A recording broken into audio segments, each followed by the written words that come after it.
So how are you doing today?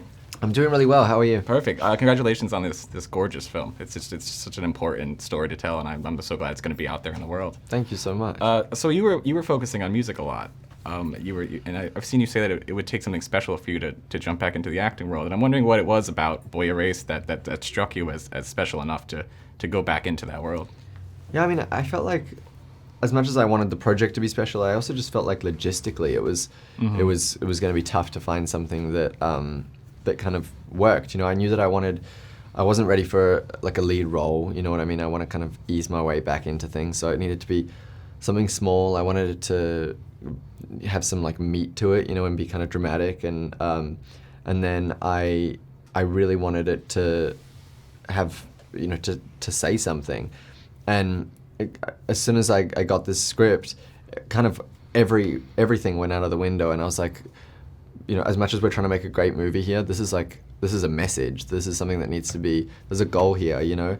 And so it became much more about that than it did about making anything else. So I just kind of threw myself at it. We kind of only see your character in the context of the camp. We only see him. We don't really see his life around it. Did you work with Joel at all, or by yourself, to come up with his life around the camp, his backstory, what brought him there, stuff like that? Totally, yeah. So like in my head, Gary was he's kind of been like enlightened. You know, he's off at college and got a boyfriend and dyed his hair blonde and paints his nails and stuff. And then his parents find out and kind of, maybe they're financially supporting him or something like that, and pluck him out and put him back into this camp. And if you look in the movie, if you look super closely, you can see kind of like chipped nail polish and the rooty blonde hair, because, you know, it's growing out now. And that stuff was really important to me to include.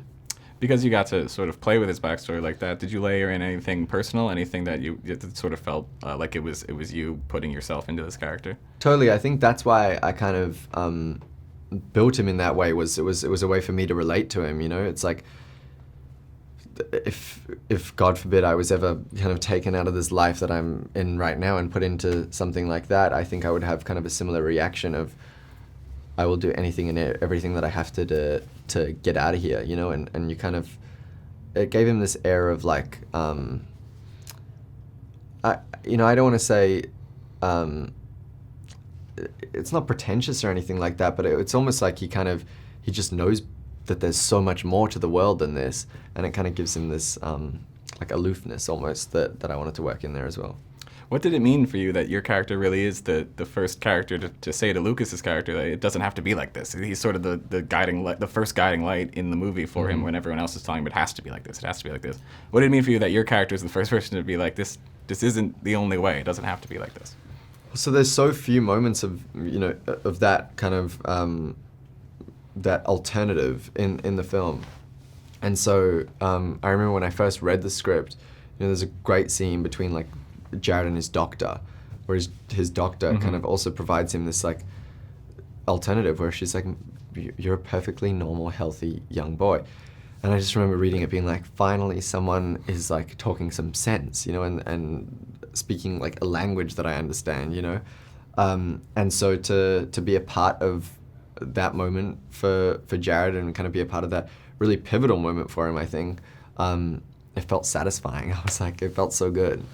It's interesting. You're 23. You're 23 years old. You're sort of the same age that Lucas's character is in the film. And I'm wondering if you had a voice like that in your life that really helped, and how important you think that voice is in real life, not just in the movie, but in a person's real life. How important that voice to say, hey, it doesn't have to be this way, is for you and for anyone watching this film. For me, that voice was the internet. That makes sense. And because I didn't really know any queer people growing up at all.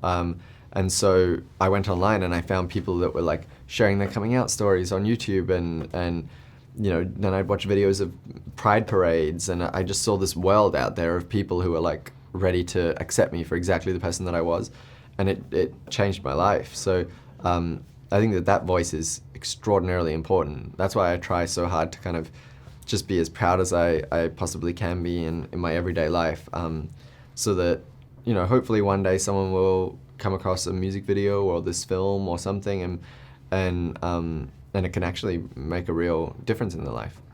as a young entertainer, actor, musician, what is it like to just sort of watch lifelong actors like Nicole Kidman and Russell Crowe just do their thing? What did you gain from just watching them work? I mean, it's so incredible. It's like, it's kind of like magic, but at the same time, one of the most interesting things is that it's kind of that moment where you realize as a kid that even your parents are still figuring things out. You know what I mean? Like, I'll look at Nicole and I'm watching her on set, and she's doing it slightly differently every take, and things like that I'm just watching and I'm like, wow, this person is just a talented person who cares so much about her craft and who's become a master of it because of that exact reason. And so it just motivates me to want to do as much of it as I possibly can, and to never lose that that desire to do better, you know?